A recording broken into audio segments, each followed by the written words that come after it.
I got my power pole down, stuck in the mud in the bottom of the lake, sitting so still in the wind and the waves, could even be a hurricane. I got my power pole down. Hey, greetings everyone, and welcome back to Downtime Live, presented by PowerPole. Today, I've got Team PowerPole Pro and our title sponsor for MLF, Chris Lane. It's nice to be back in the studio because it's been a weird couple months. So we haven't been doing these shows, we haven't been doing these podcasts because we've been kind of adapting to the coronavirus and shutdowns, and it's really kind of changed how we do things. And I know you know that feeling because the MLF Series, it was a weird year to be a professional athlete, professional angler. So kind of walk us through what was that like, not knowing if you were going to have events, what changes were going to be made. Tell us what that was like from your end. Yeah, well, it started at Lake Fork, Texas. We were on our way home, and then that was when, hey, everybody's got to quarantine. You shut the events down, and then the unknown comes. I think that's probably been the hardest thing for everybody is the unknown. What's gonna transpire from that? When is the next event? I have to say, to be able to get in the events that we did, because Major League Fishing is run off of production. So the TV is already sold ahead of time, so you have to get those events in. So, we were shortened by, I guess, 3 or 4 events, but the ones that we had, they were fantastic. You went through the protocol to make sure that you keep everybody safe. But, it was kind of a underlying blessing for me and probably for a lot of other professionals out there in the sporting industry, because you got to spend a lot of time with your family that you don't normally get to spend. We were fishing on Lake Gunnersville, just spending time watching sunset cruises and having a big time. But, at the end of the day, it's a serious thing, and it's real, and you gotta be careful with it. But at the same time, we live in the greatest country in the world, America, and I think that people are starting to understand it. They learn, and they're going about their day, and things are getting fired back up. So, I think that's probably been the biggest thing with the coronavirus is maintaining some sort of sanity. I got 4 kids, so I was at home with 4 of them. So getting out in the boat, fishing, doing the stuff that we enjoy to do was fun. But yeah, ready to get 2021 on the road, and looking forward to it. When you're kind of like that uncertainty, as a professional angler, you have to have like a certain amount of focus. How do you maintain that focus kind of in the face of am I fishing? Am I not? Is this going to happen? With so much uncertainty, what were you doing as an angler and as a professional, athlete, fisherman? I mean, it's kind of the same across all professional sports. How do you maintain that focus? Well, I think that's probably been the hardest thing is focus on, we didn't know when the event was going to happen. You would schedule it, hey, just like everybody else has been dealing with. Hey, you're going to be here on Friday and Saturday, and then all of a sudden somebody had to quarantine. So then again, all that changes. I know people are dealing with that all over the world right now. The only thing I can say is stay focused, be able to be flexible. We've always worked hard on planning, and that's the way that the society has gone. Everything's in structure on plan. Well, that's not the case right now. So just take your time, look at it, be patient, and know that all things work for good. Now, once you did start fishing, how do you think, kind of walk us through how you did this year? What went right for you? What were some of the high points that you got to experience once you actually got into the tournaments and that competition?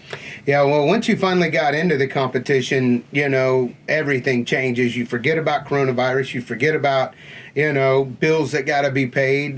Checks weren't coming in. Just all that kind of stuff that goes on. You weren't fishing events. Okay, now you're back into fishing an event.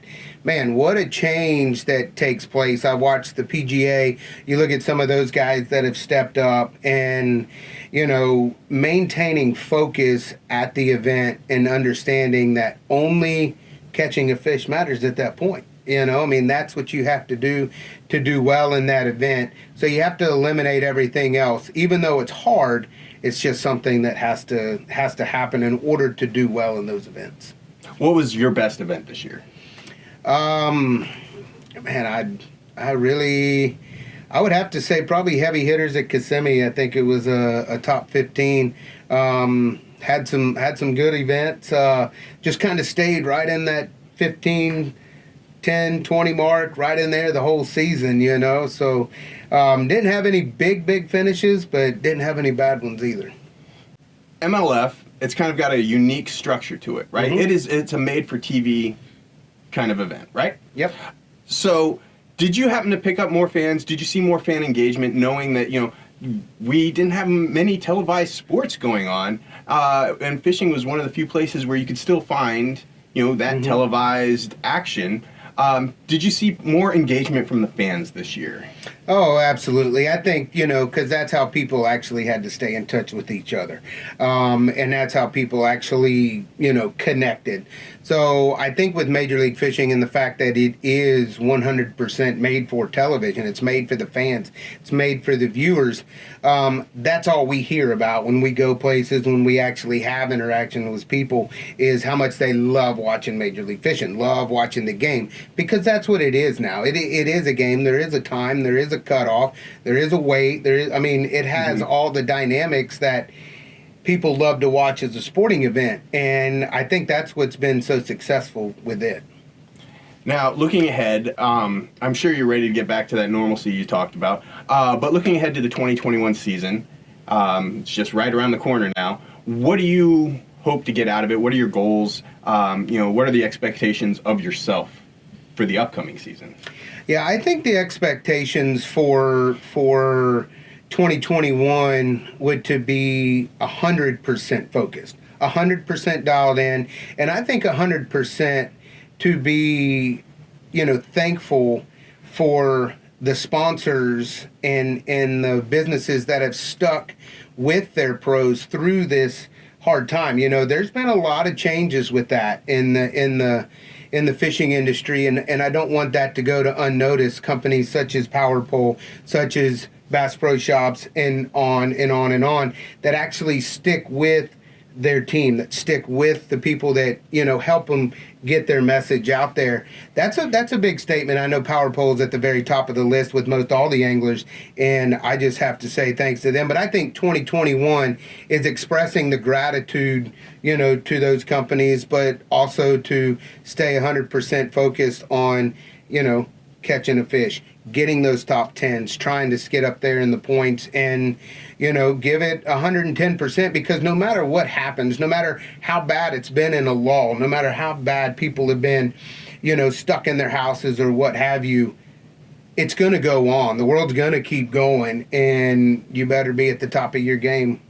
Well, one thing I did notice, and I'm sure everyone across the marine industry noticed, people had a renewed interest in fishing in general, not just angling, but it seems like all the way across the board, more people were discovering the sport of fishing.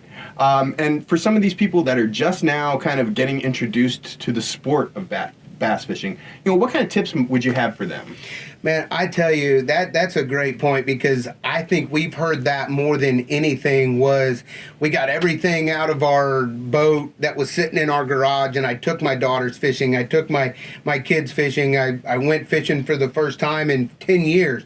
And, being on Lake Gunnersville, it was packed during quarantine. I mean, everybody was fishing. I know the tackle stores, everybody was setting records as far as the fishing industry side, because so many people got into it.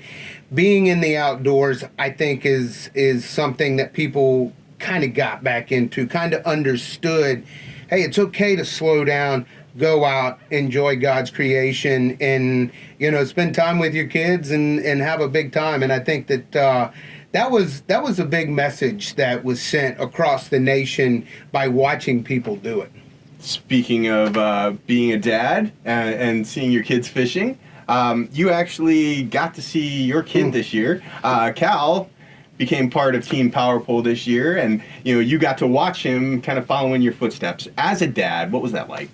Well, it was exactly what my dad said. When we're fishing in those events, me and my brothers, I mean, my dad sit there and he's like, man, this is like heart-wrenching to watch these weigh-ins or to watch Major League Fishing and time ticking down, and are you going to make it or are you not going to make it?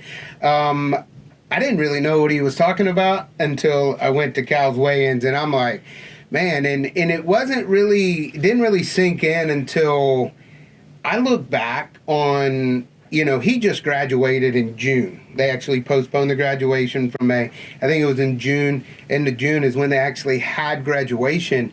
And he had already started fishing. I mean, coronavirus was a blessing for him. Out of high school, straight into the fishing world. And not only that, was successful doing it. I think already had a couple top tens in regional events and in the Toyota Series, finishing in the top 6, in the points. That's big stuff, man. That's huge. That's way far advanced than me and my brothers were at this age. So it was heart-wrenching to watch some of those. Is he going to make it? Is he not going to make it? I knew exactly what my dad was feeling. So, proud of him, and not only that, just proud of who he's become as a young man. Well, that's going to do this episode. Thank you guys for tuning in. Hopefully we will be back to normal as the world returns back to normal, and we're going to have some more of these, and I'll be talking to fishermen and anglers and people in the industry as they come through. Don't forget, check out our blog. I did a great interview with Chris and Cal on following in that family tradition. Make sure you sign up for our newsletters. Check us out on socials. I don't know how to end this up because I haven't done this in a while. I feel a little rusty here. Yeah, well, I will say that, seeing a lot of it firsthand and having people that are in the medical field and, a huge thanks to all of the heroes out there, not only our military, but the people that deal with it each and every day because, they're on the front lines and, hey, a big thanks to all of them as well. That feels like the perfect way to end it up. Thank you so much for tuning in, and how do you spend your downtime? Power pull down.